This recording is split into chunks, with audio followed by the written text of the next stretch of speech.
Hello welcome to किरोशा nursing classes VFUHS यानी बाबा Faridabad university के अंदर जो एग्जाम होने जा रहे हैं। एक एग्जाम पहले ऑलरेडी हो चुका है, आगे वाले दो एग्जाम आपके कंडक्ट होने वाले हैं 12 अप्रैल एंड 19 अप्रैल को। तो अपन सबसे पहले प्रीवियस ईयर के जो पेपर्स हुए हैं उनका एनालिसिस कर रहे हैं। यहाँ पे डेली यहाँ पे क्लासेस चल रही है आपकी ऑनलाइन। उन क्लासों के अंदर जितने भी प्रीवियस ईयर के पेपर थे उनके ऊपर अपन एनालिसिस कर रहे हैं, उन पेपर को अपन सॉल्यूशन करवा रहे हैं। मोस्ट इंपोर्टेंट MCQ जो टॉपिक्स हैं वो भी अपन यहाँ पे सॉल्यूशन करवा रहे हैं। तो एग्जाम के अंदर आपको बहुत ही अच्छे से यहाँ पे हेल्प मिलेगी। और वो क्वेश्चन की लैंग्वेज है वो सबसे पहले समझना सबसे ज्यादा जरूरी रहता है, क्योंकि जब तक आपको एग्जाम के अंदर MCQ नहीं समझ में आएगा आप आंसर आते हुए भी गलत कर देंगे। इसलिए हमेशा क्वेश्चन की लैंग्वेज को अच्छे से समझने के लिए प्रैक्टिस सबसे बड़ा रोल होता है। कि यहाँ पे अपन सबसे पहले उसकी प्रैक्टिस करते हैं कि कैसे क्वेश्चन को रीड करना है, कैसे क्वेश्चन को अटेंड करना है, कैसे उस ऑप्शन को सेपरेट करना है, क्या आता हुआ भी MCQ गलत हो जाता है, क्या जो क्वेश्चन नहीं आ रहा है वो भी राइट हो जाता है, दोनों ही बातें अलग अलग हैं। तो ये दोनों ही बातें यहाँ पे सिखाई जाएगी आपको। तो ज्वाइन कीजिएगा किरोशा एकेडमी के इस चैनल को, सब्सक्राइब कीजिए, शेयर कीजिए और अपने फ्रेंड्स के साथ में जरूर इस क्लास को शेयर कीजिएगा जिससे उनको भी ये बेनिफिट मिल सके। तो मैं प्रफुल्ल चौहान एक बार फिर से आपके सामने ऑनलाइन आया हूँ। आपका बेहतरीन परफॉर्मेंस देखने के बाद में पेपर आपका बहुत अच्छा हुआ होगा और आने वाले जो नेक्स्ट एग्जाम है वो भी आपके आई होप अच्छे हो। तो देखते हैं आज के इस इंपोर्टेंट MCQ सेशन के अंदर द फर्स्ट MCQ क्या। इससे पहले अपन ने 3 क्लासें ले ली हैं, ठीक है ना। ओल्ड पेपर सॉल्यूशन का अपन करवा रहे हैं। 4th क्लास के अंदर आपका हार्दिक स्वागत है। द फर्स्ट MCQ आपकी स्लाइड के ऊपर है, केयरफुली रीड कीजिएगा। द फर्स्ट MCQ है वो आपकी स्लाइड के ऊपर है, केयरफुली रीड कीजिएगा। What asking about this MCQ, ठीक है। सबसे पहले अपन बात करने वाले हैं एमाइलेज, ठीक है ना। एमाइलेज के बारे में अपने से ये MCQ पूछ रहा है।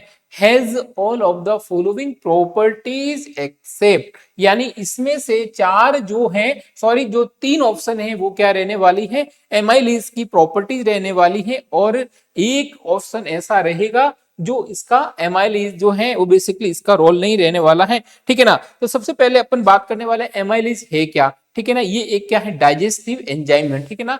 क्या है ये, एक डाइजेस्टिव एंजाइम है, डाइजेस्टिव एंजाइम्स है, ठीक है, जो डाइजेशन के अंदर हेल्प करते हैं।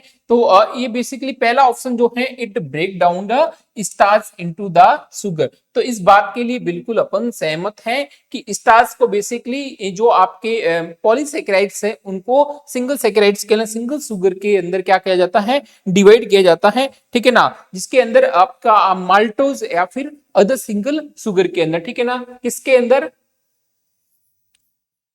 स्टार्च का बेसिकली अपन किसके अंदर, माल्टोज या फिर सिंगल शुगर, ठीक है ना। सिंगल शुगर के अंदर अपन क्या करते हैं, मोनोसेकेराइड्स कह सकते हैं, सिंगल शुगर के अंदर बेसिकली क्या करते हैं, डिवाइड करते हैं। तो ये बेसिकली किसका, एमाइलेज का काम है। इससे अपन क्या है, सहमत हैं। बी ऑप्शन की तरफ मैं चला जाऊं, it cleaves the proteins into amino acid. तो ये बात बिल्कुल ही गलत है कि प्रोटीन्स बेसिकली किसके द्वारा, एमिनो एसिड के द्वारा। तो ये अपने को बहुत अच्छे से पता है कि जो प्रोटीन्स का ब्रेक डाउन होता है, ठीक है ना। अगर मैं बात करूं प्रोटीन्स की, अगर मैं बात करूं यहाँ पे, तो यहाँ पे क्या आंसर चला जाएगा, गिव मी दिस आंसर कीजिएगा। प्रोटीन डाइजेस्टिव बेसिकली जो एंजाइम होते हैं, प्रोटीन का डाइजेशन है वो बेसिकली अगर मैं बात करूं, प्रोटीन का जो डाइजेशन है, प्रोटीन बेसिकली अगर मैं बात करूं तो हार्डेस्ट पार्ट होते हैं, प्रोटीन का डाइजेशन लेने में टाइम लगता है, ठीक है ना। फैट एंड प्रोटीन दोनों ऐसे हैं जिनको डाइजेशन की थोड़ा कॉम्प्लिकेशन है, ठीक है ना, इजीली डाइजेस्टेबल नहीं होते हैं। इसलिए हमेशा नाइट टाइम में इंटेक करने के लिए प्रोटीन्स जो होते हैं उनको बेसिकली क्या किया जाता है, अवॉइड किया जाता है, ठीक है ना। इसके लिए बेसिकली कौन से मेनली, अगर 3 एंजाइम्स की अगर मैं बात करूं तो सबसे पहले अगर मैं बात करूं तो क्या आएगा आपका, पेप्सिन, ठीक है ना। पेप्सिन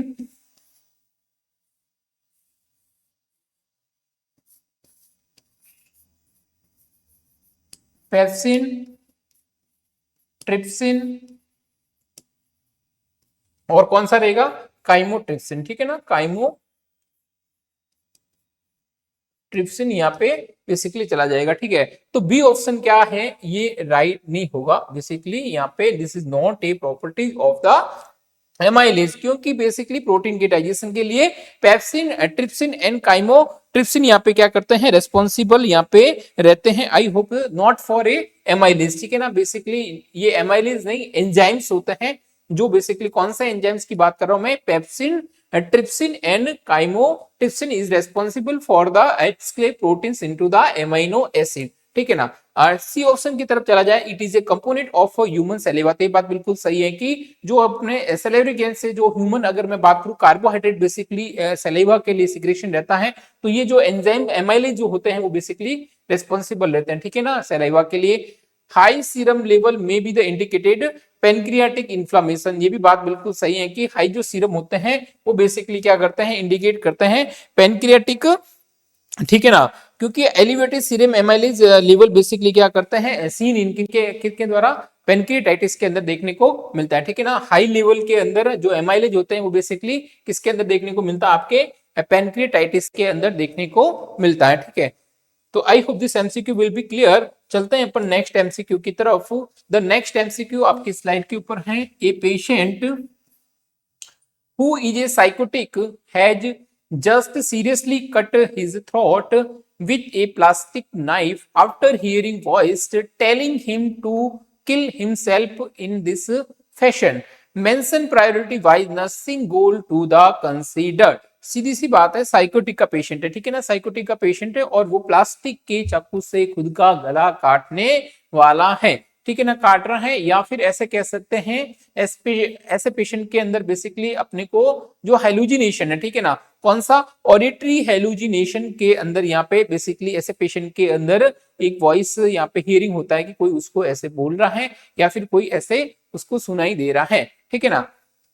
अपने से पूछ रहा है कि the mention priority by nursing goal, अब ऐसे पेशेंट के लिए अपना नर्सिंग गोल क्या रहने वाला है, और वो भी क्या देना पड़ेगा अपने को प्रायोरिटी के अंदर, यानी चारों के चारों ऑप्शन सही है लेकिन अपने को एक प्रायोरिटी के अंदर सेट करना है। तो सबसे पहले तो क्या चला जाएगा, the patient will not harm self, ठीक है ना, ये बात बिल्कुल सही है कि पेशेंट खुद को हार्म नहीं करे, ठीक है। The patient will be the free of auditory hallucination, ये भी बात बिल्कुल सही है। The physical condition will stabilization, जी हाँ, ये बात बिल्कुल सही है कि सबसे पहले अपने को ये देखना है कि सेफ्टी, ठीक है ना, हमेशा याद रखना, सबसे पहले पेशेंट की सेफ्टी को अपन ध्यान में रखेंगे कि कहीं वो खुद को नुकसान तो नहीं पहुंचा रहा है, उसका जो फिजिकल है वो बेसिकली सेफ्टी है या नहीं, खुद को नुकसान नहीं पहुंचा दे या फिर सुसाइड करने की कोशिश नहीं कर दे या फिर खुद को सेल्फ हार्म करने की कोशिश नहीं करते। इसलिए सबसे पहले अपने को देखना है कि पेशेंट क्या है, स्टेबल है या नहीं है, उसका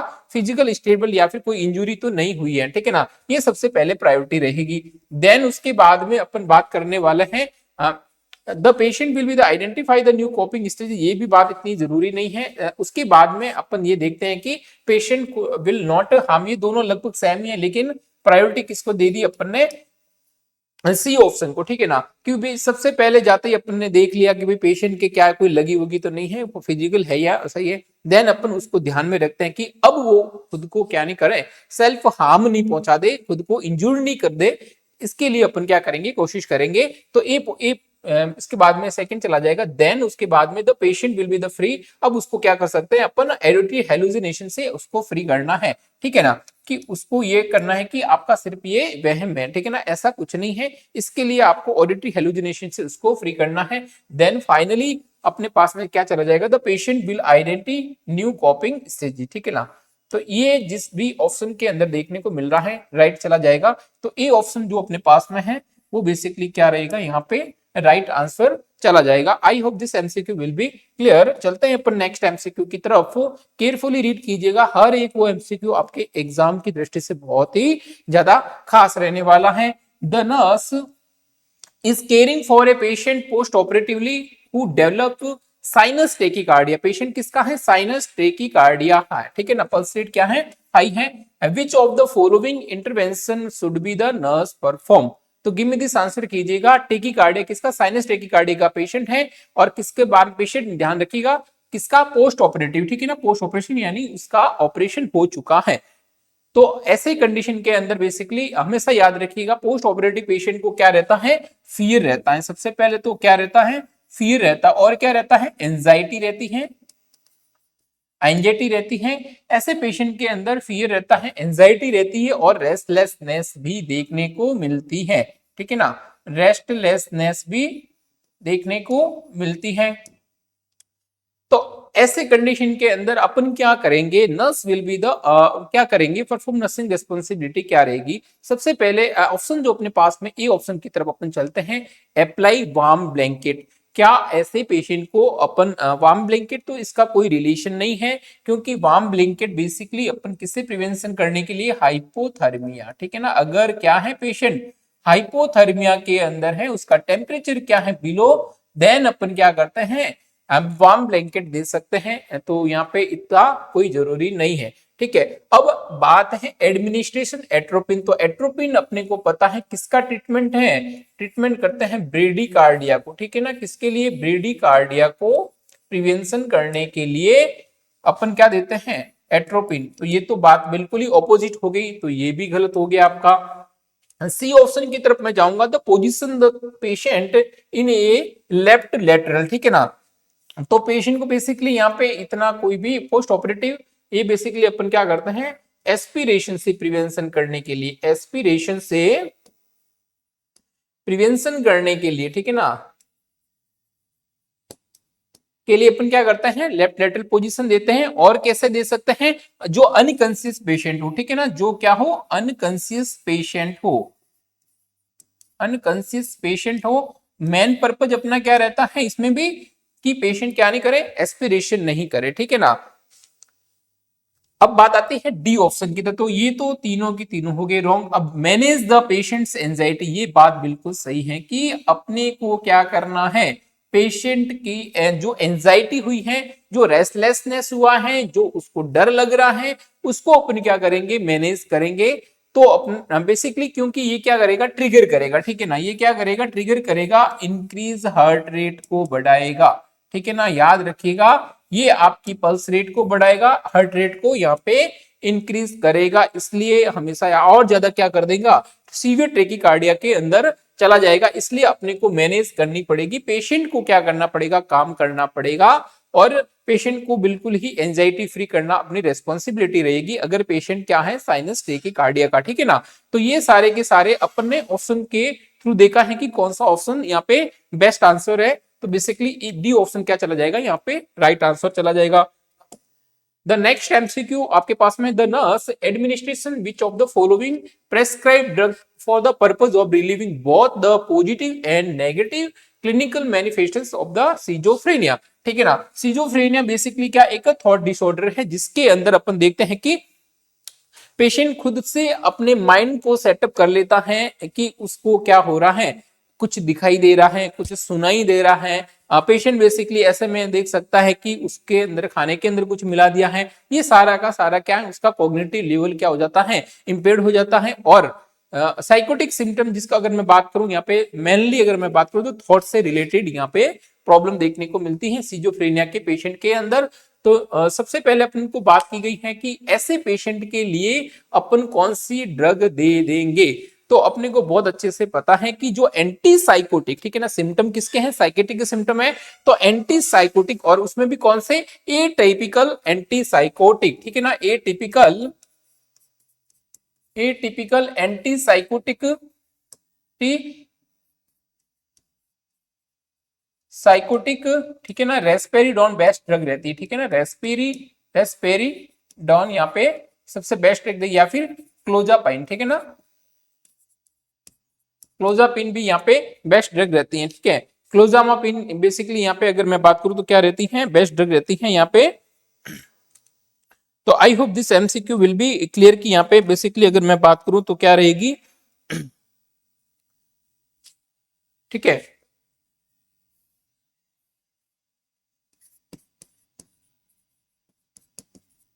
ये बेसिकली क्या रहेगी आपकी SSRI, selective serotonin reuptake inhibitor, ठीक है ना। तो ये ऑप्शन क्या चला जाएगा यहाँ पे, राइट आंसर चला जाएगा। डोपामिनर्जिक बेसिकली यहाँ पे देने की जरूरत नहीं है। डोपामिन बेसिकली अगर मैं बात करूं तो क्या कैसे पेशेंट के अंदर देते हैं डोपामिन, बेसिकली ऐसे पेशेंट जो क्या हो पार्किंसन डिजीज के अंदर अपन देखते हैं कि ड्रग ऑफ चॉइस रहती है डोपामिन। एंजियोलाइटिक यानी एंजाइटी को रिमूव करने के लिए इतना इंपॉर्टेंट नहीं रहेगा, सेडेटिव नॉट यहाँ पे प्रायोरिटी नहीं रहेगा, ठीक है ना। सिजोफ्रेनिया के पेशेंट के लिए अपने पास में एंजाइटी बिल्कुल बेसिकली अगर, क्योंकि पॉजिटिव और नेगेटिव दोनों ही अगर अपने को ट्रीट करना है तो बेस्ट जो ड्रग रहेगी अपने पास में सेलेक्टिव सीरोटोनिन रीअपटेक इनहिबिटर, यहाँ पे ऐसे सारे क्या रहेगी सबसे बेस्ट ड्रग यहाँ पे रहने वाली है, ठीक है ना। ये बेसिकली क्या करेगी, ये साइकोसिस को क्या करेगी यहाँ पे डोपामिनर्जिक बेसिकली क्या करेगी, ट्रिगर करेगी, ठीक है ना, ट्रिगर करेगी और ज्यादा साइकोटिक सिम्टम को।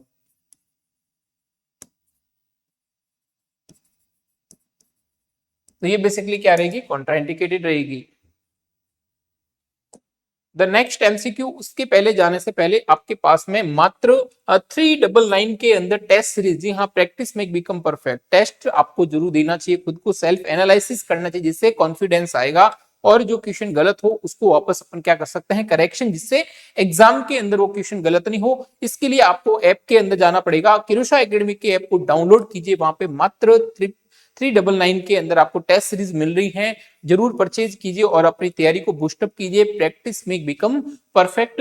देन अपन बात करने वाले हैं मात्र 999 के अंदर कंप्लीट एमसीक्यू बैच यहाँ पे दिया जा रहा है आपको ऐप के अंदर, जो आपकी तैयारी के लिए बहुत ही ज्यादा बूस्टअप करने का काम करेगा और अपनी तैयारी को और भी ज्यादा क्या बनाए, बेहतरीन बनाए। किसके साथ में, किरोशा नर्सिंग क्लासेस को आज ही ज्वाइन कीजिएगा और अपनी तैयारी को और भी ज्यादा आगे बूस्टअप कीजिए, जिससे हर एक वो एमसीक्यू आपको उस ऐप के अंदर जरूर मिलेगा जो आने वाले एग्जाम के अंदर आपको देखने को मिलेगा। द नेक्स्ट एमसीक्यू अपने पास में, a terminally ill patient husband state I wish we would have not cancelled our trip last year and I kept putting it off and now I feel bad about it. The nursing student interprets the statement indicated which of the following states of adaptation of dying, ठीक है ना। Give me this answer कीजिएगा। Basically यहाँ पे ये कह रहा है कि टर्मिनली इल पेशेंट, ठीक है ना, ऐसा पेशेंट जो क्या है कोई प्रॉब्लम हो गई हो और पेशेंट क्या बिल्कुल ही डेथ के पास में है, और ऐसा पेशेंट क्या कह रहा है कि अगर मैंने लास्ट साल में कोई जो ट्रिप है वो अगर मैंने नहीं किया होता तो आज मेरे साथ में ऐसी घटना नहीं होती या फिर मेरी कंडीशन ये नहीं होती। तो ऐसी कंडीशन को बेसिकली अपन किसके द्वारा कौन सी जो जो अपने पास में, ये अगर मैं बात करूं तो अपने पास में फोर जो स्टेज होती है बेसिकली, ठीक है ना। सबसे पहले अगर मैं बात करूं डेनाइल, ठीक है ना, डेनाइल का मतलब ये होता है कि साफ ही मना कर देना, ठीक है ना, नॉट पॉसिबल, ठीक है ना, यानी ऐसे कह सकता नहीं हो सकता, ठीक है ना, आई कांट पॉसिबल, ये नहीं हो सकता, साफ ही उसको डेनाइल कर देना, मना कर देना, डेनाइल के अंदर आएगा, ठीक ना। कुबला रॉस ने जो ये बेसिकली दिया था। और उसके बाद में डेनाइल के बाद में आपका देन आपको क्या आएगा, एंगर, ठीक है ना, डाबडा, ठीक है ना, एंगर कि आपको अब क्या आएगा, गुस्सा आएगा, ठीक है ना। एंगर के बाद में आपको बार्गेनिंग, ठीक है ना, बार्गेनिंग, बार्गेनिंग के अंदर बेसिकली क्या देखने को मिलेगा कि आप उसके अंदर एक्सक्यूज डालेंगे कि नहीं, मैंने ऐसे किया होता तो ये नहीं होता, मैंने वैसे किया होता तो ऐसे नहीं होता। तो ये सारा का सारा जो अपने से जो एमसीक्यू पूछ रहा है वो किसके अंदर चला जाएगा, बार्गेनिंग के अंदर, ठीक है ना, बार्गेनिंग के अंदर। और बार्गेनिंग के बाद में बेसिकली क्या आता है, डिप्रेशन, ठीक है ना, डिप्रेशन उसके बाद में आता है कि हाँ अब उन्होंने बार्गेनिंग करने के बाद में अब वो क्या कर रहे हैं, एक्सेप्टेंस की तरफ जा रहे हैं, ठीक है ना। तो अब वो क्या हो जाएंगे, बिल्कुल ही शांत हो जाएंगे और डिप्रेशन के अंदर चले जाएंगे। देन फाइनली वो क्या करेंगे, उस चीज को एक्सेप्ट करेंगे, ठीक है ना। This is the final step, is the क्या रहने वाला है आपका, एक्सेप्टेंस, ठीक है ना। तो यहाँ पे जो राइट आंसर चला जाएगा वो क्या चला जाएगा, बार्गेनिंग, यहाँ पे क्या चला जाएगा, राइट आंसर चला जाएगा। तो हमेशा याद रखिएगा, सबसे पहले की अगर मैं बात करूं तो क्या रहेगा, डेनाइल, कई बार पूछा जाता है तो उसको बेसिकली अपने को, और सेकंड की अगर मैं बात करूं तो क्या रहेगा, depression, sorry sorry anger. Anger के बाद में जो थर्ड स्टेज पे रहेगी वो बेसिकली क्या रहने वाली है आपकी, डिप्रेशन। एंड फोर्थ स्टेज की अगर मैं बात करूं तो बेसिकली क्या रहेगा आपका,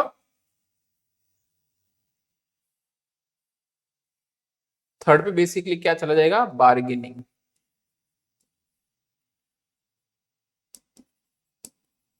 और फोर्थ पे बेसिकली क्या चला जाएगा, depression. And finally is the acceptance, accept करेगा, ठीक है ना। तो यहाँ पे क्या चला जाएगा, डी ऑप्शन राइट आंसर चला जाएगा। द नेक्स्ट एमसीक्यू अपने से पूछ रहा है कि which set of the principle must be the balance to be the certain that any risk involve in medical treatment और procedure is outweighed by the benefit to the patient, ठीक है ना। इसमें बेसिकली अपने से जो एमसीक्यू पूछा गया है जो नर्सिंग के एथिक्स है, ठीक है ना। नर्सिंग के एथिक्स के अंदर बेसिकली अपन ऐसा पढ़ते हैं, ठीक है। तो अपने से क्या पूछा गया है कि privacy must be the balance, ठीक है ना। एक तो क्या किया है इन्होंने, set principle must be the balance to be the certain that the any risk involve in the medical treatment, ठीक है ना। कि वो अपने मेडिकल ट्रीटमेंट के अंदर एक चीज का ध्यान रख रहे हैं कि किसी की तरह का कोई भी रिस्क नहीं हो, ठीक है ना। और प्रोसीजर और आउटवेटेड बाय द बेनिफिट, ठीक है ना। पेशेंट को बेनिफिट तो इन्होंने साफ ही दे रखा है कि पेशेंट के हित में, ठीक है ना, पेशेंट को क्या करना, बेनिफिट देना, और क्या नहीं हो, रिस्क नहीं हो। इसका मतलब दो चीजें सामने आ रही हैं, एक तो डू नॉट हार्म, ठीक है ना, डू नॉट हार्म, और दूसरा क्या आ रहा है, दूसरा अपने पास में आ रहा है टू बेनिफिट, ठीक है ना, to benefit in favour, to benefit. तो ये दोनों की दोनों चीजें किसके अंदर देखने को मिलती हैं, ये तो देखने को मिलती है नॉन मालफियंस के अंदर, ठीक है ना, नॉन मालफियंस के अंदर। और ये बेसिकली टू बेनिफिट किसके अंदर देखने को मिलते हैं, बेनिफिसेंस के अंदर, ठीक है ना, सॉरी बेनिफिसेंस के अंदर देखने को मिलती है, ठीक है। अब बात की जाए ऑटोनॉमी, ऑटोनॉमी का मींस बेसिकली क्या रहता है, ये भी आपके नर्सिंग एथिक्स के अंदर है, लेकिन ऑटोनॉमी का मींस ये होता है कि सेल्फ ओवन डिसीजन, ठीक है ना, कि पेशेंट के खुद के डिसीजन होता है कि उसको ट्रीटमेंट लेना है या नहीं लेना है, या फिर उसको ऑपरेशन करवाना है या नहीं करवाना है, या फिर उसको क्या खाना है, कुछ पीना है, वो सारे कुछ भी है वो डिसीजन बेसिकली उनके रहते हैं, ठीक है ना। खाने पीने के लिए बेसिकली डॉक्टर एडवाइस करते हैं, लेकिन उसके ऊपर अपन बाउंडेशन भी नहीं डाल सकते, ठीक है। तो सी ऑप्शन क्या चला जाएगा, राइट आंसर चला जाएगा, ठीक है ना। तो सी ऑप्शन यहाँ पे क्या चला जाएगा, राइट आंसर चला जाएगा। I hope this MCQ will be clear. चलते हैं नेक्स्ट एमसीक्यू की तरफ। Which of the following clients is highest risk for pseudocyesis, ठीक है ना। इसका मीन्स क्या रहता है, स्यूडोसाइटिस बेसिकली अगर मैं बात करूं तो इसका मीन्स ये रहता है फॉल्स प्रेगनेंसी,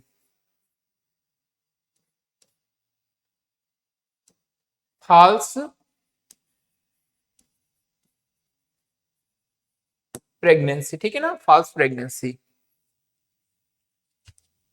हाँ, तो बेसिकली अपने से पूछा गया है कि हाईएस्ट रिस्क फॉर द स्यूडोसाइटिस के लिए, तो यहाँ पे पहला ही ऑप्शन क्या है, लिम्फेटिक कैंसर, तो इससे कोई भी रिलेशन नहीं है। सी ऑप्शन की तरफ में चला जाओ, the client with the coeliac disease. Coeliac disease basically जो अपन क्या करते हैं,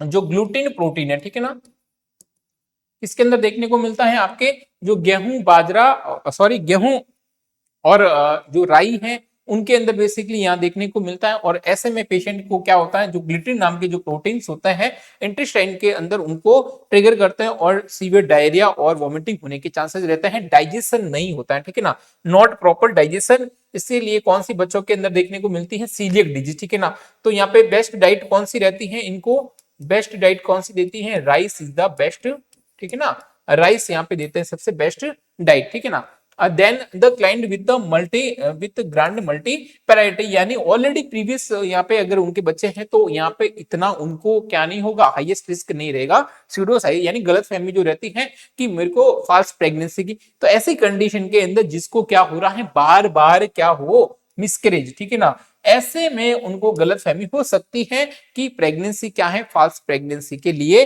कि मैं प्रेग्नेंट हूं, ठीक है ना। तो मिसकैरेज जो बार बार होते हैं ये एक क्या है, स्यूडोसाइटिस का हाईएस्ट रिस्क है, ठीक है ना। फॉल्स प्रेगनेंसी का क्या है, हाईएस्ट रिस्क क्या रहेगा यहाँ पे, basically the client with the multiple miscarriage, जिसका पहले भी कितनी बार एबॉर्शन हो चुका हो, ऐसे पेशेंट क्या हो सकता है, अफेक्टेड हो सकते हैं स्यूडोसाइटिस के लिए। This is the main complication, या फिर अपन क्या कह सकते हैं, हाईएस्ट रिस्क यहाँ पे रहने वाला है। The next MCQ, the client is admitted with the Hashimoto thyroiditis, ठीक है ना। The nurse is the aware that he will exhibited sign which of the following, ठीक है ना। तो अपने से क्या पूछ रहा है ये एमसीक्यू, अपने से पूछ रहा है हाशिमोटो, ठीक है ना। हाशिमोटो डिजीज बेसिकली किसके अंदर देखने को मिलती है, ये हाइपोथायरोडिज्म के अंदर देखने को मिलती है, ठीक है ना। किसके अंदर देखने को मिलती है, हाइपोथायरोडिज्म के अंदर देखने को मिलती है, ठीक है ना। यहाँ पे टीएचएस का लेवल बेसिकली क्या रहेगा आपका, इंक्रीज देखने को मिलेगा, और T3 एंड T4 का लेवल बेसिकली कम देखने को मिलेगा। और बेसिकली अगर मैं बात करूं तो किसकी कमी से, आयोडीन की कमी से हो सकता है, ठीक है ना। आयोडीन की कमी होने के कारण यहाँ पे हाइपोथायराइडिज्म बेसिकली देखने को मिलता है। और अगर मैं बात करूं और क्या देखने को मिलेगा, यहाँ पे वेट गेन देखने को मिलेगा, ठीक है ना। वेट गेन देखने को मिलेगा और कोल्ड इंटॉलरेंस होगा, ठीक है ना। कोल्ड इंटॉलरेंस या फिर वेट गेन, या फिर कोल्ड इंटॉलरेंस, ठीक है ना। और क्या देखने को मिलेगा यहाँ पे, कॉन्स्टिपेशन, ठीक है ना। तो ये सारी चीजें किसके अंदर देखने को मिलती हैं, हाइपोथायरॉयडिज्म के अंदर, ठीक है ना। हाइपोथायरॉयडिज्म के अंदर, हाइपोपैराथायरॉयडिज्म ये बेसिकली पैराथायरॉयड ग्लैंड के इंक्रीज और डिक्रीज के लिए होता है, कौन सा, हाइपोपैराथायरॉयडिज्म और hyper parathyroidism. Then hyperthyroidism basically क्या होता है, यहाँ पे इंक्रीज होंगे क्या, T3 एंड T4। ये बेसिकली क्या रहेगा, इसके लिए ग्रेव्स डिजीज, जो यहाँ पे बिल्कुल ही क्या है, इसके ऑपोजिट है, ठीक है ना। तो डी ऑप्शन क्या चला जाएगा, यहाँ पे राइट आंसर चला जाएगा, ठीक है। बेसिकली अगर मैं बात करूं तो इसकी वैल्यू कितनी होनी चाहिए, 5 से कम होनी, या फिर 4 से भी कम होनी चाहिए, ठीक है ना। ये बेसिकली किसके लिए, हाइपोथायरॉयडिज्म की बात कर रहा हूं, टीएचएस की बात कर रहा हूं, ठीक है ना। टीएचएस का लेवल बेसिकली क्या होना चाहिए, 5 या फिर 4 से भी कम होना चाहिए, वो आपका बेस्ट रहेगा, ठीक है ना। The nurse should be the implement what precaution for a client with the scabies, give me this answer कीजिएगा, ठीक है ना। सार्कोप्टीज बेसिकली इसकी भी, इसका क्या रहता है, पॉजिटिव एजेंट रहता है, ठीक है ना। सार्कोप्टी बेसिकली अगर मैं बात करूं तो क्या रहने वाला है यहाँ पे, अगर मैं बात करूं तो यहाँ पे क्या रहने वाला है, गिव मी दिस आंसर कीजिएगा।